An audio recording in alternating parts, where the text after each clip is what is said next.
ଜଗନ୍ନାଥଙ୍କ ମାଟିରେ ମହାପ୍ରଭୁ ଜଗନ୍ନାଥଙ୍କୁ ଅପମାନିତ କରୁଛି ଶାସକ ଦଳର ଅର୍ପଣ ରଥ। ରଥ ଯୁଆଡେ ଯୁଆଡେ ଜୟ ଜଗନ୍ନାଥ ନମସ୍କାର। ବଡ ଦୁଃଖ ପରିତାପର ବିଷୟ, ଏଟା ଓଡିଶାର ବିଡମ୍ବନା ବୋଧେ। ଓଡିଶା ଜଗନ୍ନାଥଙ୍କ ମାଟିରେ ମହାପ୍ରଭୁ ଜଗନ୍ନାଥଙ୍କୁ ଅପମାନିତ କରୁଛି ଶାସକ ଦଳର ଅର୍ପଣ ରଥ। ରଥ ଯୁଆଡେ ଯୁଆଡେ ବୁଲୁଛି, କୋଉଠି ଅଟୋରେ ଜଗନ୍ନାଥଙ୍କୁ ନେଇକି ଅଳିଆ ଗଦାରେ ପକେଇ ସାରିଲେଣି, କୋଉଠି ଜଗନ୍ନାଥଙ୍କ ମୁରୁଜ ଉପରେ ଯୋଉଠି ଠାକୁରଙ୍କୁ ଚିତା କଟା ହେଇଛି ତା ଉପରେ ଗାଡି ଚଢେଇକି ଅସମ୍ମାନ କଲେଣି, ଏବଂ ତା ବାଦେ ଯୋଉ ଚାଉଳ ଫଳ ସବୁ ଆଦାୟ କରୁଛନ୍ତି ତାକୁ ଶିଷ୍ଟାଚାର ଭାବରେ ସଂସ୍କାରିତ ଭାବରେ ରଖାଯାଉନି।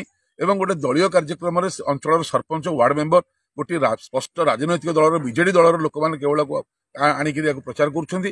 ଅନ୍ୟ ଦଳର ସରପଞ୍ଚ ୱାର୍ଡ ମେମ୍ବର କିମ୍ବା ଅନ୍ୟମାନଙ୍କୁ ସୁଯୋଗ ଦିଆଯାଉ ନାହିଁ। ଗୋଟେ ରାଜନୀତିକରଣ କରିଦିଆଗଲା ଜଗନ୍ନାଥଙ୍କର ଏଇ ଯୋଉ ଅର୍ପଣ ରଥଟାକୁ। ଆମେ ପଚାରିବା କଥା, ଜଗତର ମାଲିକ ଭିକ ମାଗିବ ମୁଠେ ମୁଠେ କରି ସମସ୍ତଙ୍କ ଘରେ ଚାଉଳ? ଆପଣ ମାନେ ଅରୁଆ ଚାଉଳ କହିନାହାନ୍ତି ବୋଲି ଲୋକ ଉଷୁନା ବି ଦେଇଦେଲେ।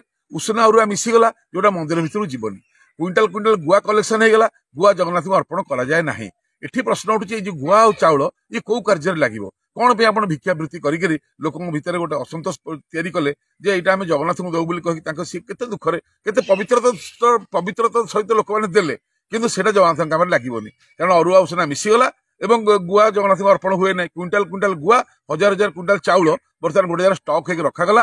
ଇଲେକ୍ସନ ଭିତରେ କାଳେ ଏଇଟାକୁ ନେଇକରି କିଏ ଭାତ ଡାଲି ରୋଷେଇ କରିକି ଆଇଁଷ ରୋଷେଇ କରି ଖାଇଦେଲେ ସେମାନେ ବଦନାମ ହେଇଯିବେ ବୋଲି ଆକୁ ଇଲେକ୍ସନ ପର୍ଯ୍ୟନ୍ତ ସେ ଟାଳିବେ ଏବଂ ଇଲେକ୍ସନ ପରେ ଆକୁ ଚୁପଚାପ ନଷ୍ଟ କରିଦେବେ, ନହେଲେ ବିକ୍ରି କରିଦେବେ। ଏଇ ଯୋଉ ଚାଉଳ ଗୁଆ ଯୋଉ ଆଦାୟ କରିବା ପାଇଁ ଯୋଉ ବୁଦ୍ଧିଦାତା, ସେ ବୁଦ୍ଧିଦାତା କିଏ?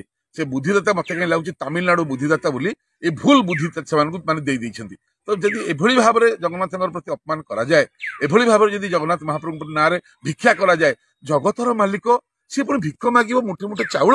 ୟାଠୁ ବଳିକ ଦୁଃଖର କଥା କିଛି ନାହିଁ। ଏକୁ ଆମେ ବିରୋଧ କରୁଛୁ। ଏହା ସହିତ ଆଉ ଗୋଟେ କଥା ଆମେ ଆପଣମାନଙ୍କୁ ଜଣେଇବାକୁ ଚାହୁଁ, ଏଇ ଯୋଉ ଲୋକାର୍ପଣ ହଉଛି ଏଥିରେ ସେମାନେ ମହାପ୍ରଭୁଙ୍କର ଯୋଉ ଲୋକାର୍ପଣରେ ତାଙ୍କ ନିଜର ଫଳକ ମାରୁଛନ୍ତି। ଇନ୍ଦ୍ରଦ୍ୟୁମ୍ନ ମନ୍ଦିର କରିଥିଲେ, ଫଳକ ମାରିନଥିଲେ, କହିଥିଲେ ମୋ ବଂଶ ନାଶ ହେଇଯାଉ, କାଳେ କି କହିଦେବ ମୋ ବାପା ମନ୍ଦିର କରିଥିଲା। ଏଥିରେ ଯୋଉ ଫଳକ ଲାଗୁଛି, ଏ ଫଳକ ଜଗନ୍ନାଥ ସଂସ୍କୃତି ପରମ୍ପରା ବିରୋଧୀ। ତ ଏ ଫଳକକୁ ବିରୋଧ କରାଯାଉଛି, ଜଗନ୍ନାଥଙ୍କୁ ଯୋଉ ଅପମାନିତ କରାଯାଉଛି ସେଟାକୁ ବିରୋଧ କରାଯାଉଛି।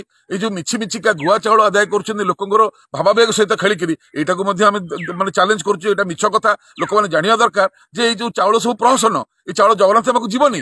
ଏଥର ଯେହେତୁ କୁହାଯାଏନି କେବଳ ଅରୁଆ ଦେବା ପାଇଁ, ଲୋକ ଉଷୁନା ଦେଇ ଦେଇଛନ୍ତି, ତ ସେଥିପାଇଁ ଏଟା ଜଗନ୍ନାଥ ପାଖେ ଭୋଗ ହେଇପାରିବ ନାହିଁ, ଏଟା ଯିବ ନାହିଁ। ତ ଆପଣମାନଙ୍କ ଭାବାବେଗ ସହିତ ଖେଳିଥିବା ଲୋକମାନଙ୍କୁ ଉପଯୁକ୍ତ ଶାସ୍ତି ମିଳିବା ଦରକାର, ଉପଯୁକ୍ତ ଦଣ୍ଡ ମିଳିବା ଦରକାର। ତେଣୁକରି ଆଗାମୀ ଦିନରେ ଯିଏ ଆଣିଥିଲା କାମିଆ ଜାନି ଆମର କୋଉଠା ନାନି, ଆମେ ତାଙ୍କୁ ଜବାବ ଦବୁ ଯେ ଆପଣ କଣ ପାଇଁ ଏଭଳି ବିଧର୍ମୀ କାର୍ଯ୍ୟ କରୁଛନ୍ତି।